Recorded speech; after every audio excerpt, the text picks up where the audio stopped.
and where you want to go. And I'm here to tell you, it just comes down to price. There's a price to pay to become somebody new. There's a price to pay for change. If you don't make it, it's on you. There's nobody else to blame. Everything is your fault. Everything. The good stuff in your life, that's on you. You did that. You either put yourself in a position to deserve it, to be around people that want to help, to take care of you. Luck came by, you were able to capitalize on it. But will you have the fare to get on? And maybe that's it. Maybe you just got really lucky. But you had the fare to get on the bus, and that's on you. So you should be very proud of the things that you have in your life. But all the things in your life that aren't to your satisfaction, those are all your fault. But I don't want to do that, because I choose not to ever be a victim. I cannot choose whether I'm victimized, but I have the ability to say I will never be a victim, because there's always something you can do differently. There is always something you can do differently. And once you understand that you can always make a different choice and get a different reaction, and that's the power in your life, that's the power that you have, is no matter what's going on, you can choose to think differently, believe differently, see differently. All of those things are a choice.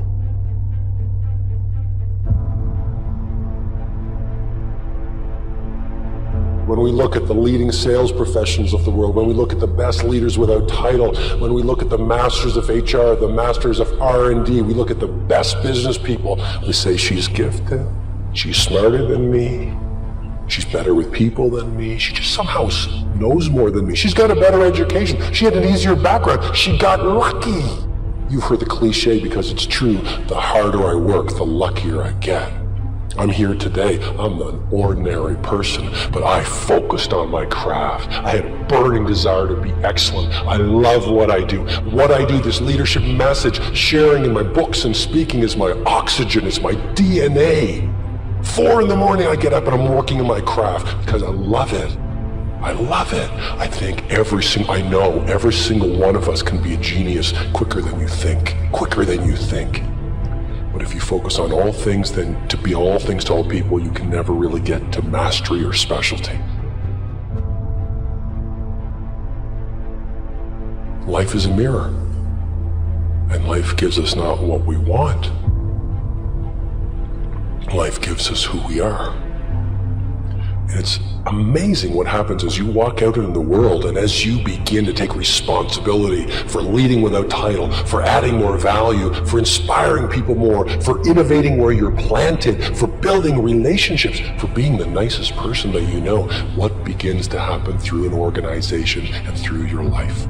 Give the extra 1%. Leadership doesn't happen when things are easy. Leadership is about how you show up when everyone else feels like going home at the end of the day. Leadership occurs on the extra mile. Leadership occurs when everyone has laughed at your idea. Leadership occurs when you feel like giving up and you reach into yourself and you pull out the final 1%. He said what made Lance Armstrong great was everyone else gave up at the end, but he kept that final 1% in reserve. And when everyone else was exhausted and everyone else felt like giving up, Lance Armstrong reached deep within, and that final 1% is what made him world class.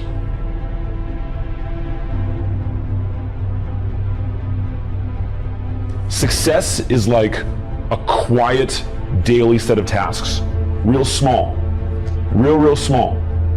It's like that quiet walk to the gym, like some empty-ass gym late at night, over and over and over. Or as I sit there studying other great people and then comparing it with what I'm doing and looking at it, over and over and over. Doing 20 minutes of quiet meditation a day, over and over and over. Making the choice to eat foods that enhance my brain neurotransmitters, over and over and over. It's very quiet. It's a very quiet process where you're just drawing your state from within yourself, doing these like simple little tasks, but finding love in those simple little tasks. It's not this big rah-rah speech where you do this one thing and something big happens.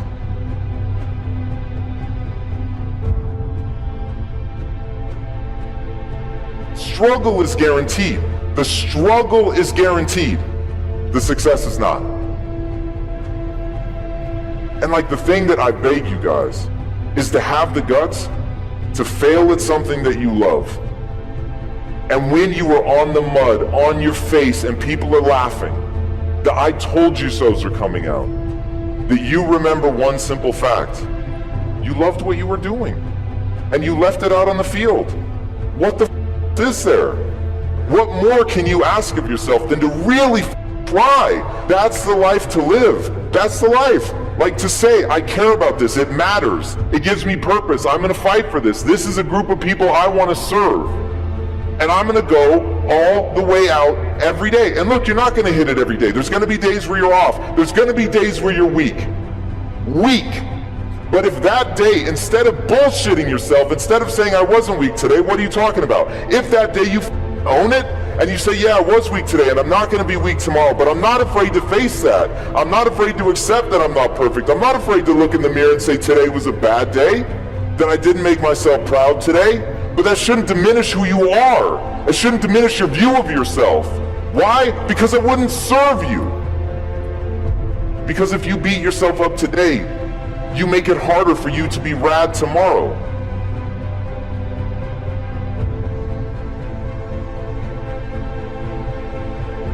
Have a choice to either hit the snooze button and go back to sleep in your nice, warm, fluffy, cozy bed, or open your eyes and get the f*** out of bed.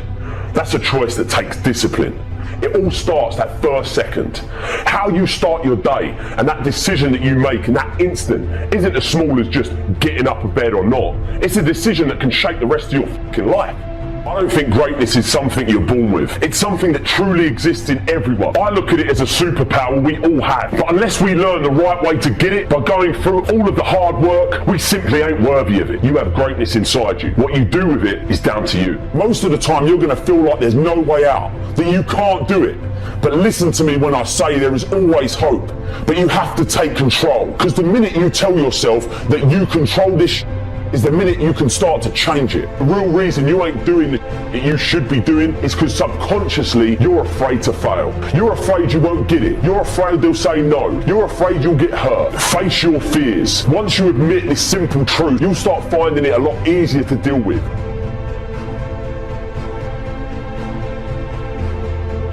It's a game that has to be seen in total. It's not a game where you can take a snapshot. And this is like what I want you guys to understand. In any one moment, I've looked like a fool so many times I can't count. But when I look at my life in 10-year chunks, I'm freaked out by what I've accomplished. Success is going from failure to failure to failure without a loss of enthusiasm.